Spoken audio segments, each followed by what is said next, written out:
खूप आवडतात, पण ते बनवण्यासाठी खूप झंझट असते। आलू पराठे बनवण्यासाठी आपल्याला पूर्वतयारी करायला लागते, पीठ मळावं लागतं। सो आज आपण बिना पीठ मळता क्रिस्पी आणि चविष्ट असे आलू पराठे बनवणार आहोत।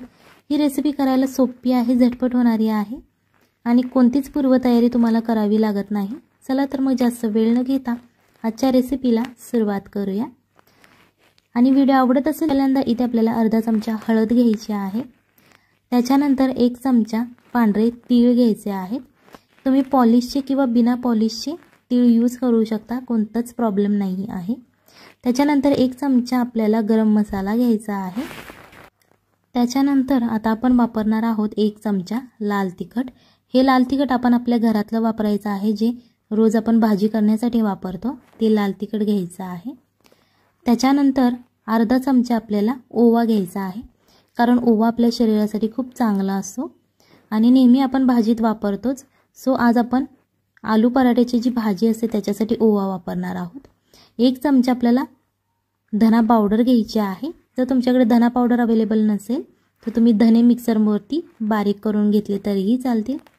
आणि इथे अर्धा चमचा आपल्याला चाट मसाला वापरायचा आहे।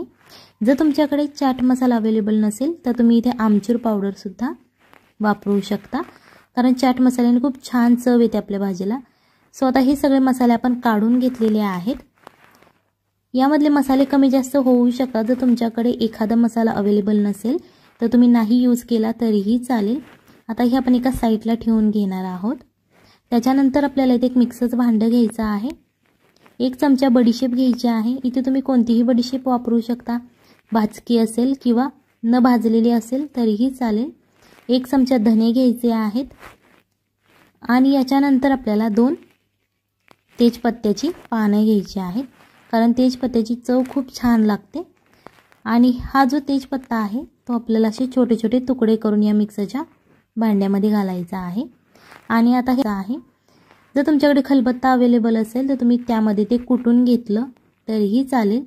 आता तुम्हाला दिसत असेल बघा, अशा प्रकारे ही मी जाडसर असं वाटून घेतलेलं आहे, कारण हे जेव्हा आपण भाजीत यूज करतो ना तेव्हा त्याची टेस्ट खूप छान लागते। कारण हे जे जाडसर वाटलेलं असतं ते भाजी खाताना दाताखाली येतं, सो टेस्ट खूप छान होते आणि चव ही खूप छान असते आणि एकदम हॉटेल स्टाईल आपला आलू पराठा तयार होतो। इथे आपल्याला आता सगळ्यात पहिल्यांदा एक पॅन घ्यायचा आहे। तुमच्याकडे कढई अवेलेबल असेल तर तुम्ही कढई घेऊ शकता आणि त्याच्यामध्ये आपल्याला 2 चमचे तेल घ्यायचं आहे।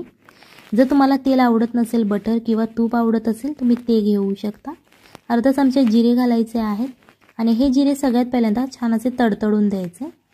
त्याच्यानंतर 4 ते 5 कढीपत्त्याची पानं घालायची आहेत। ही तुम्ही ताजी कढीपत्त्याची पानं सुद्धा वापरू शकता आणि जर तुमच्याकडे ड्राय केलेला कढीपत्ता असेल तुम्ही तो वापरला तरीही चालेल, चव खूप छान असे लागते।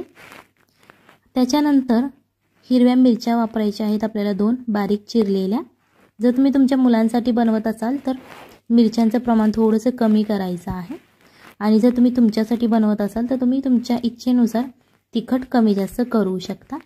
आता हे छान असं आपलं फ्राय करून घ्यायचं आहे तेलामध्ये, मिरची, कढीपत्ता आणि जिरे। ही रेसिपी नक्की गरज नाही।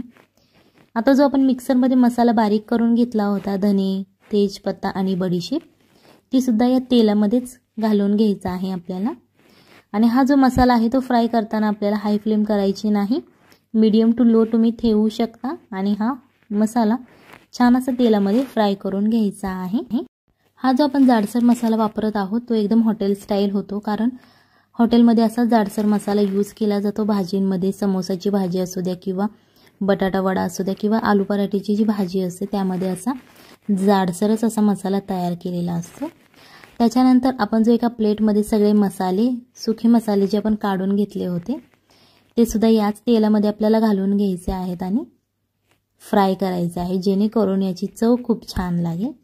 सो आता तुम्ही गॅस बारीक केला तरीही चालेल, कारण हे मसाले परतवून घ्यायचे आहेत, हाय फ्लेम करायची नाही, नाहीतर तुमचे मसाले जळून जातील, फोडणी सुद्धा तुमची करपेल। त्याच्यानंतर इथे 3 आपल्याला उकडलेले बटाटे घ्यायचे आहेत। या बटाट्यांची क्वांटिटी तुम्ही तुमच्या हिशोबानुसार कमी किंवा जास्त सुद्धा करू शकता। जर तुम्हाला जास्त आलू पराठे बनवायचे असतील तर तुम्ही बटाट्याची क्वांटिटी वाढवायची आहे। आता हे बटाटे अशा प्रकारे आपल्याला मॅश करून घ्यायचे आहेत।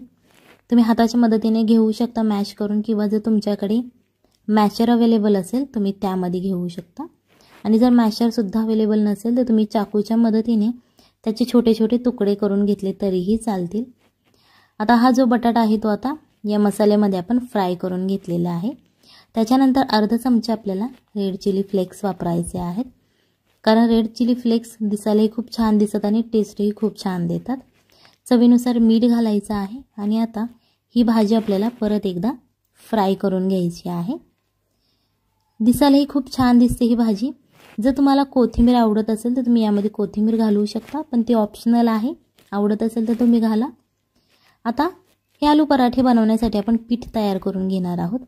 1 वाटी आपल्याला गव्हाचं पीठ घ्यायचं आहे, जे आपण रोज चपाती करण्यासाठी वापरतो ते गव्हाचं पीठ.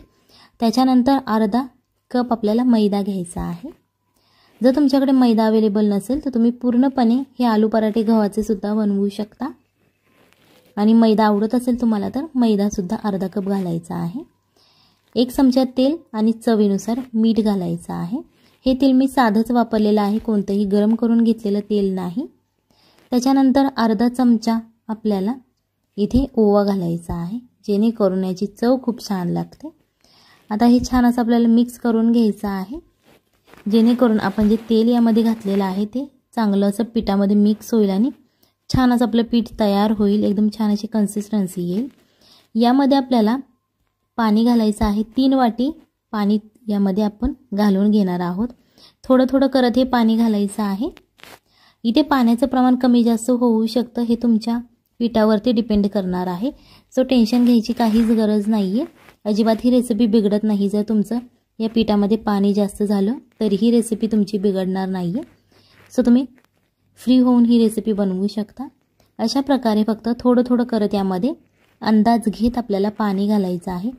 इथे मी या छोट्या वाटीने 3 वाटी पाणी घेतलेलं आहे, पण जर तुम्हाला असं वाटत असेल की आपलं पीठ घट्ट झालेलं आहे तर तुम्ही त्यामध्ये थोडंसं पाणीसुद्धा घालवू शकता. आणि हे पीठ मळताना आपल्याला अजिबात गाठी यामध्ये होऊन द्यायच्या नाही आहेत. आणि हे पीठ जेव्हा तुम्ही मळताना यामध्ये गाठी बिलकुल नाहीत राहिल्या पाहिजे. अशा प्रकारे सॉफ्ट असं पीठ आपल्याला हे तयार करून घ्यायचं आहे. तुम्हाला दिसत असेल बघा, एकदम पातळही हे पीठ नाही आणि एकदम घट्टही नाही. चमच्यावरून ते घसरत नाही. अशा प्रकारे तुम्हाला या पिठाची कन्सिस्टन्सी करून घ्यायची आहे. अशा प्रकारची तुम्हाला पिठाची कन्सिस्टन्सी करून घ्यायची आहे.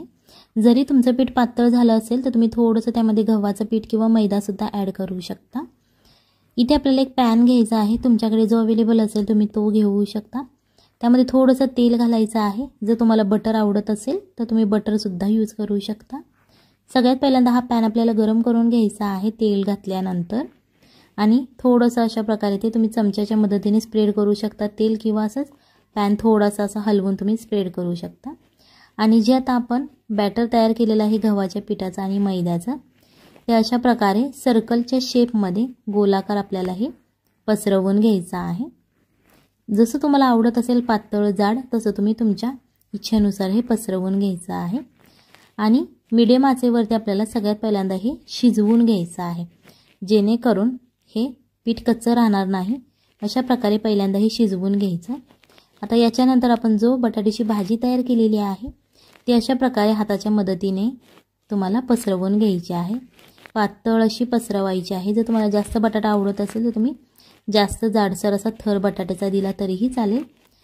इथे ही जी प्रोसिजर आहे बटाटा लावण्याची, ही करताना तुम्ही गॅससुद्धा बंद करू शकता, जेणेकरून तुमच्या हाताला भाजणार नाही.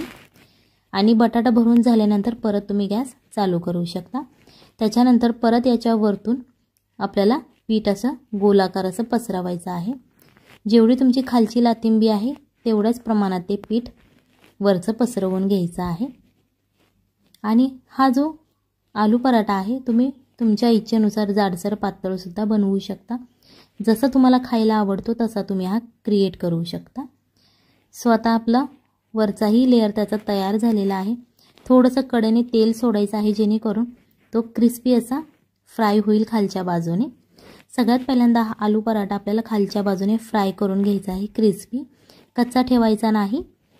पहिल्यांदा जो खालच्या बाजूने क्रिस्पी असा फ्राय झाल्यानंतरच आपल्याला तो पलटायचा आहे. तुम्हाला दिसत असेल बघा, कडेने सुद्धा तो क्रिस्पी असा झालेला आहे. फक्त आता वरच्या बाजूचा आपला मधला पोर्शन शिल्लक आहे.